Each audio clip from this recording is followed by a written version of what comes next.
Здравейте, аз съм Виденов, вие гледате Vox Day. В днешното предаване ще говорим за три неща. Първото е една интересна социална тема, която искам да разискаме, второто е политика и третото е езотерика. Тук е моят гост, господин Илиев. Приятно, че дойдохте. Приятно е, господин Виденов. Така, първата тема, която искам да разискаме е тъй наречената деградация, която се наблюдава в обществото не само от младите, ами от доста голяма част на нашето общество. И дори бих казал и един световен проблем. Вие какво бихте казал? Това е много хубава тема, която в момента може да отговорим на нея. И трябва, според мен, наистина трябва хората да разберат, като говорим за деградация, имаме предвид за, примерно, интернет пространство, което много хора стават жертви. Вие сигурно сте наясно на това. Да. За педофилите или извинявам се с цензурата. Няма. Да, интернет пространството няма. няма. Не, няма цензура в интернет пространството. И поне нямат право да за налагат. много хора, които са се оплаквали за атаки, заплашвания в Facebook, в YouTube, в VBOX, няма значение какви сайтове, но това вече става и чувствува като голям проблем. Да, определено сигурността е нещо, което много сериозно ни липсва, но това ще го поговорим малко по-натам в политиката, тъй като те са тези, които ние сме избрали, те да ни служат и да ни защитават. Това не се случва и ще поговорим малко по-късно за това. Но деградацията в нашето общество, аз съм набелязал на няколко точки. И мисля, тя дойде от вънка, от Великата Америка. И първото нещо за деградацията, което мен ми прави много силно впечатление е следното. Като излеземе навънка, в метрото, на спирка, по-забелязваме компании, хора, които са по 5-6 човека млади, всеки седи и си щрака на телефона. Няма комуникация. Ликвидираха първо комуникацията между хората. Начинът им на общуване, начинът им на комуникиране се изроди по някакъв начин. Второто нещо, което може да звучи много странно, но това е американското кино премахна еротиката. Изтрия. Какво имам предвид с това? С заливането на порноиндустрията, порнофилмите, в самите филми, които се правят. Те са половината порнография. А еротиката какво е? Еротиката е човек да може да загатва, да си представя и да има въображение. Но за някой това не е добре да имаме въображение. Когато имаме въображение, ние имаме мечти. Ние следваме мечтите си. Когато всичко е една гола физическа истина в кавички, тогава някак си на нас не се унищожават мечтите. Отнема ни се възможността ние дори да фантазираме. Никола Тесла, Алберт Айнщайн са казали, че това е в основата на нещата. Човек да има фантазия, човек да си представя нещата визуално. Вие какво бихте казали по тази тема? Тук си много прав. Мога да кажа следното, че би трябвало да се вземат някакви мерки. Като казвам това, имам предвид, според мен ще е добре телефоните, първо започвам от това, че първо започвам това да говорите, телефоните да бъдат не забранени, но леко тактично не потвърдени на толкова млада възраст. Защото като казвам това, имам предвид, че съм виждал деца на 8-9 години, вместо да си седат и да си играят навънка, като по едно време жумичка ли беше, футбол ли беше. Сега всеки забива по телефоните, по този начин контакта намалява и се превръщаме в едно зомби държава. Едно зомби общество, тъй като това е един проблем, който не е само при нас.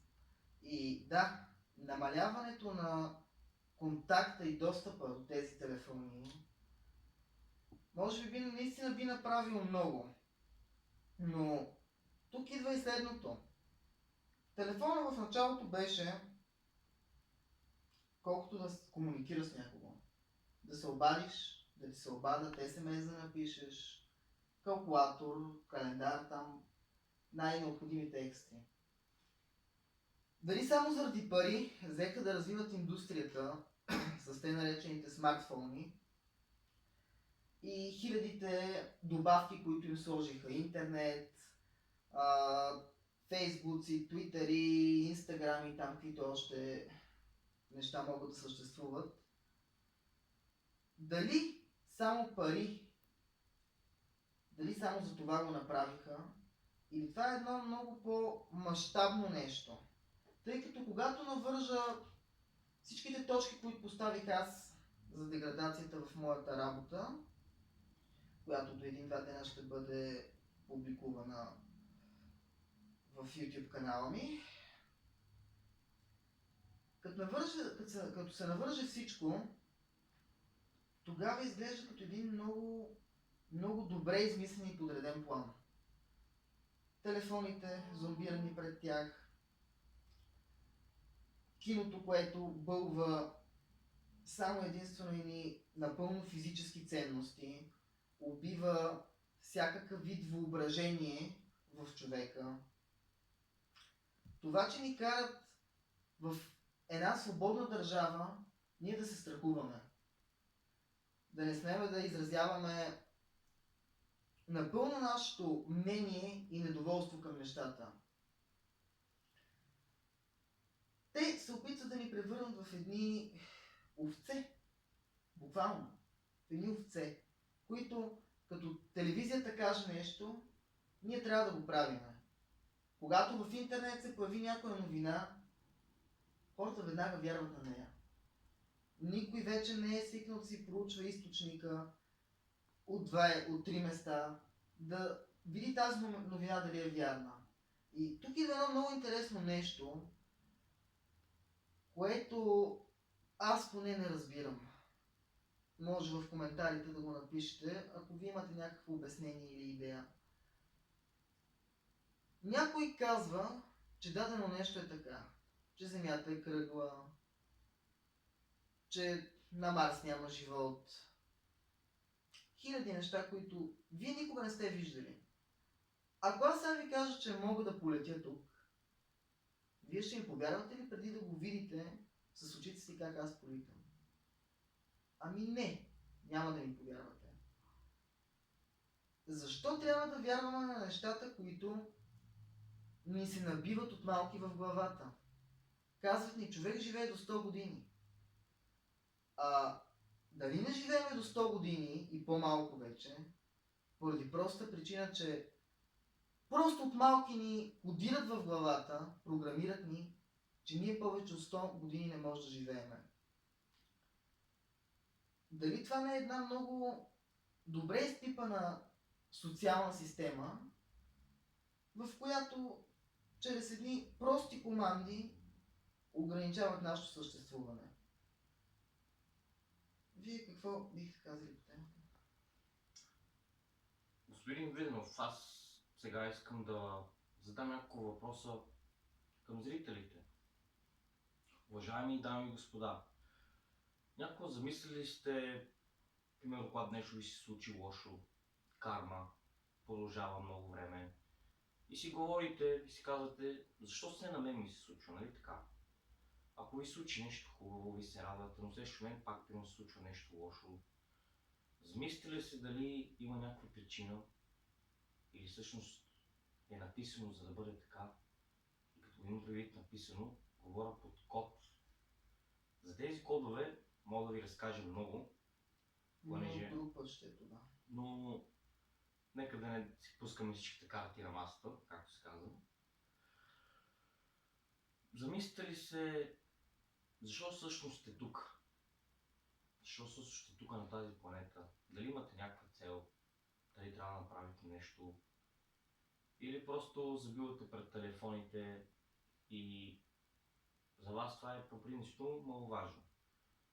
Но повярвайте ми, ако седнете, потърсите се малко така из интернет, какво си, мога да намерите интересни неща, макар че повече от тях може да не са истини, могат да са верни неща. Само вие мога да прецените дали е така. Но ако отделите поне един час да рече, не е много, един час, какво е в днешно време? Един час е как се казва, една разходка вече. Може и толкова вече няма, господин Димов. Да, тук поставихте много хубав въпрос. Защо сме тук и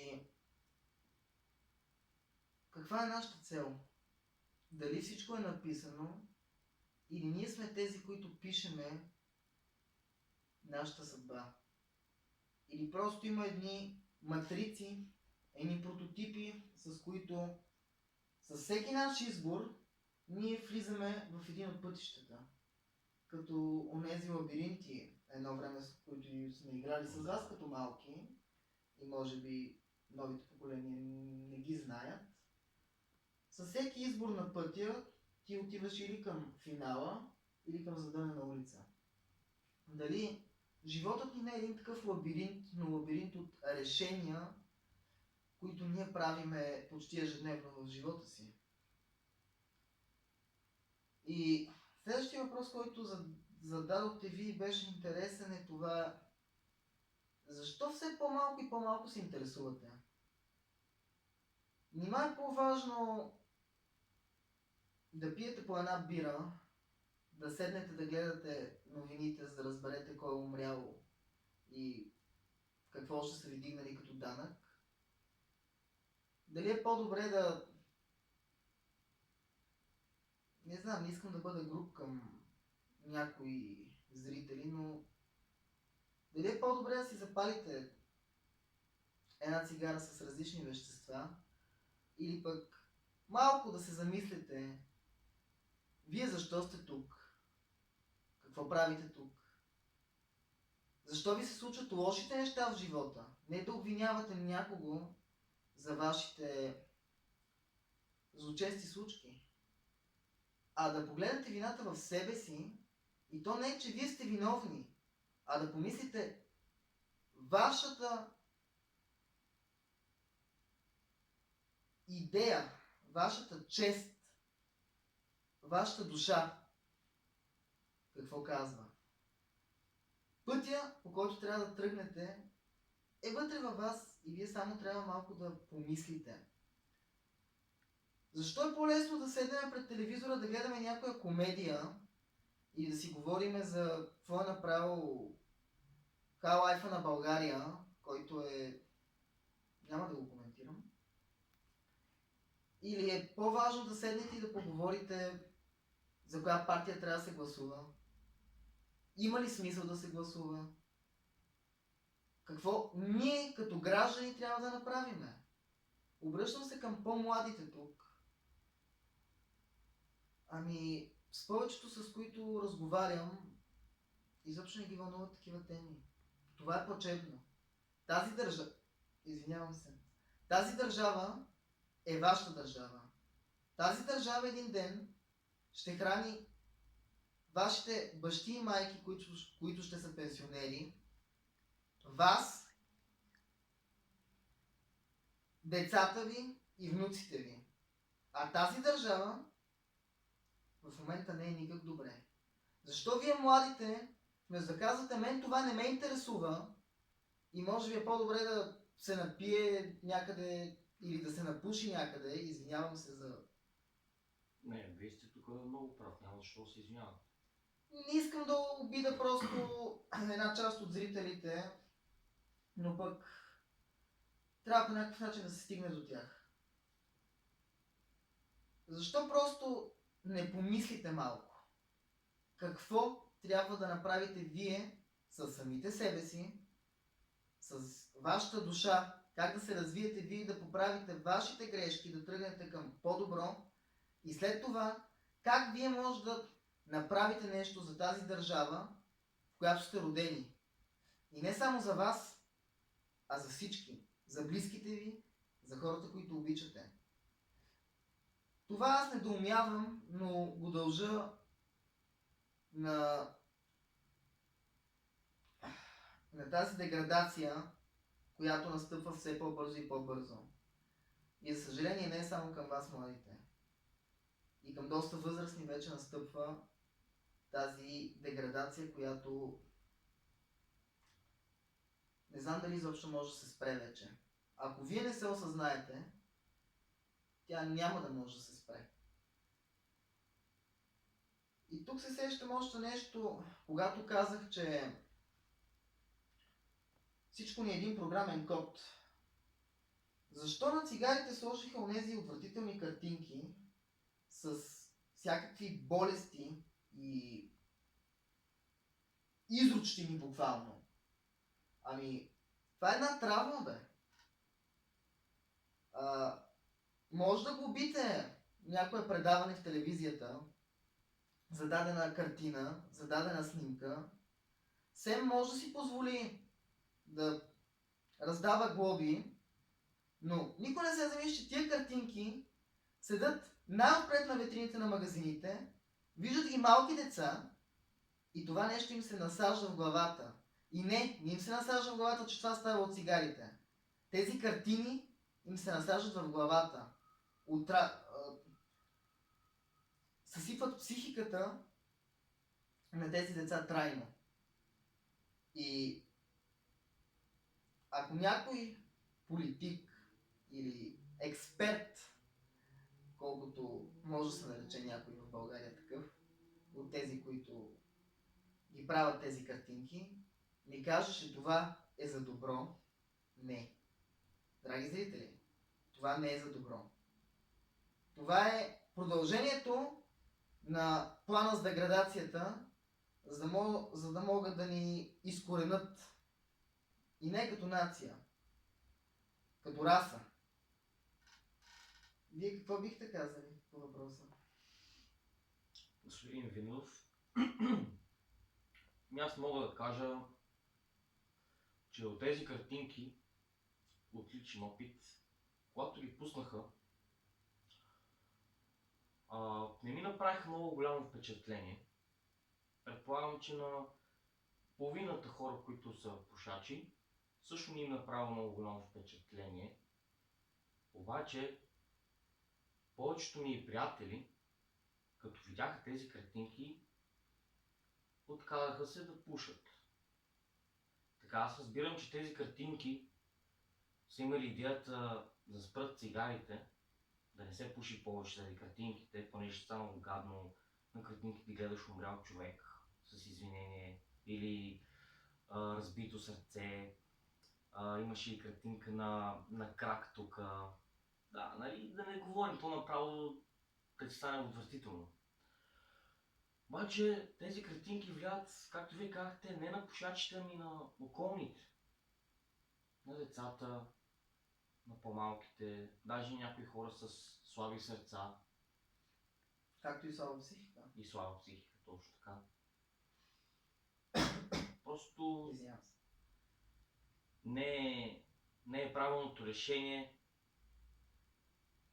за да промениш нещо огромно, като спреш цигарите. Като знаем, че 90% от българите пушат цигари. Не, вече са доста по-малко процентност на българите, които пушат цигари, но това ли е начина? Не, това не е начина. Защо сме свикнали, ще кажа европейците, защо сме свикнали, че всичко трябва да става с насилие? Нали сте либерални? Нали Америка е пример за либералност, за мир, за ненасилие? Защо с насилие искате да откажете хората да пушат? Вие се опитвате, не вие зрителите, обръщам се към политиците, монополите и всякакви други подобия на човечество. Вие се опитвате да пречупите волята на човека, да го сломите. Както едно време нас, Османската империя, се опитва да сломи духа ни и да ни прекърши към друга вяра, в момента това е в един много по-голям мащаб. Опитвате се да прекършите хората по всякакъв насилствен начин. И не, това не е за да спрат да пушат, за да са добре. Това е за да си наложите волята, и то по-скоро някой да си наложи волята. И ако забелязвате в някой, като че ли корена е кой. Кой, да? Но едно бих казал като обращение към онези господа, които незнайно защо се квалифицират като хора. 5 века българина не се е пречупил. Няма начин някой да ни пречупи. Такъв начин не съществува. Дали този някой ще е от Банкя, дали този някой ще е от едно диво село, дали този някой ще е еврейн,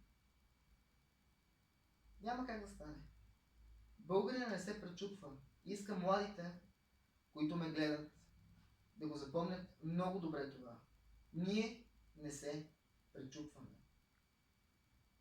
Не позволявайте да ви пречупват където и да е. По телевизията, с подобни картинки, в училищата. Не позволявайте да бъдете пречупени. И ще ви кажа защо. Когато вие чувате от малки по телевизията, той я спечели, он я спечели, все същите идиоти, вие си давате сметка вече на едни години, в които имате право да гласувате, че няма смисъл. Все същите кавали ще седнат на власт. Напротив, винаги има смисъл. И винаги можем да промениме нещо. Нещо в нас, нещо в околните и нещо в тази държава. Борете се. За вашата лична свобода се борете. Прави ми впечатление как до ден днешен в училищата се говори как учениците са разхайтени, как не учат. И тем подобни изкази от министри, специалисти, учители. Искате ли обаче да ви кажа какво е определението за лудост? Определението за лудост е тогава, когато правиш едно и също нещо и очакваш различен резултат. Сега, дали определих всички министри до тук на образованието с този термин, оставам преценката за вас и за самите тях.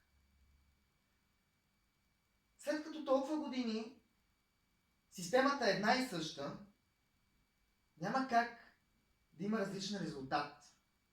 Системата трябва да бъде променена. И защо? Каква е първичната идея на обучението? Подтикване към самообучение. И какво като наблъскате 10 000 предмета и тонове информация на тези деца, мислите, че така ще станат по-интелигентни, че така ще успеят повече в живота? Не, няма. Ще намразят училището, ще намразят да учат и по този начин ги съсипвате още повече. Информацията трябва да е малко и сега ми дойде на акъла, трябва да е като еротиката. Само да се загатва. Това е добро сравнение. Точно. И ученика сам да пожелае да разбули булото на тази наука. Сам да му стане интересно, да се заинтересова. Придобие желание. Точно така. Тогава тогава образованието ще има ефект. Такава реформа може да се направи. Не си мислете, че не може да се направи подобна реформа. Може. Дали ще имат учениците по 7 часа на ден, 5 дни в седмицата, или ще имат по 4 часа и допълнителни още 4 за нещата, които са ми интересни, няма значение. Но в единия случай децата няма да ходят редовно, няма да слушат, няма да внимават. В другия случай децата ще ходят с удоволствие и ще внимават. Вие нещо да допълните? Господин Виденов, мисля, че това, което казах за системата, прави сте, точно така е. Двамата с тебе сме били свидетели на как образованието просто загива. Той е загинал, да. Да, Всеки е бил загива. свидетел и ще продължи да бъде с тази система. Дори да кажем на зрителите да ходят в предмети, които им е интересен. И като ходят, какво? С тая тонова информация, която дори в повече случаи е ненужна, защото си дойдеме на думата, кажеме, по дяволите, кога в живота ще ми трябва синус и косинус? За някакви неща, които, така да го кажа, никой няма повече да ги използваш, ти трябва да ги научиш по такъв начин, че никога да не ги забравяш. Затова е хубаво да се направи една промяна. И ако си мислите, че, както каза господин Виденов, че е невъзможно, значи мога да ви кажа, ние българите сме родени с боен дух. Помните го това, знаете историята ни. Имаме ли желание, може да постигнем много неща. Просто трябва да имаме лек интерес и волята да продължим напред. Продължете, господин Виденов. Благодаря ви, много точно казано, и вие сте тези, които може да промените това. Не аз, не колегата. Вие сте тези, които може да промените това. Родителите и децата. Когато вие се опрете над тази образователна система и кажете промяна, разберете, вие сте суверен. Промяна трябва да има. И запомнете едно нещо, особено вие младите. Суверен, това е най-висшата форма, която може да има в една държава. А тази форма сте вие. Вие гражданите. Ние гражданите. Политиците са служители на народа. Чрез нашите данъци те получават заплати, те си купуват коли, те ходят по скъпи места. Те са тези, които трябва да служат на народа, не народа на тях. Упомнете се. Спрете с любимия рекламен блок, с хубавите новини, в които може да чуете кой е умрял, кой е погребан жив, кой се е блъснал и всякакви гадости. Започнете да гледате по-оптимистични неща и най-вече неща, които ще подобрят вас. Вас като човек, като дух. Неща, които ще нахранят духа ви.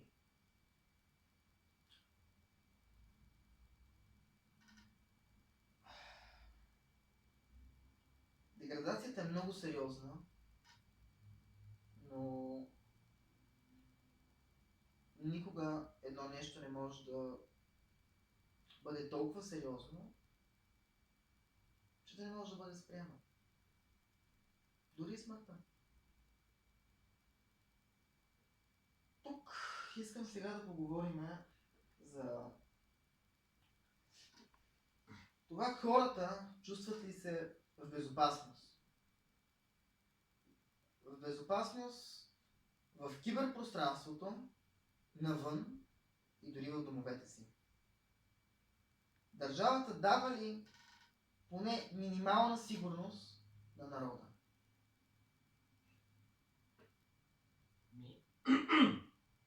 Господин Виденов, за безопасността не дава. И ще ви дам няколко примера. Аз живея в квартал Люлин.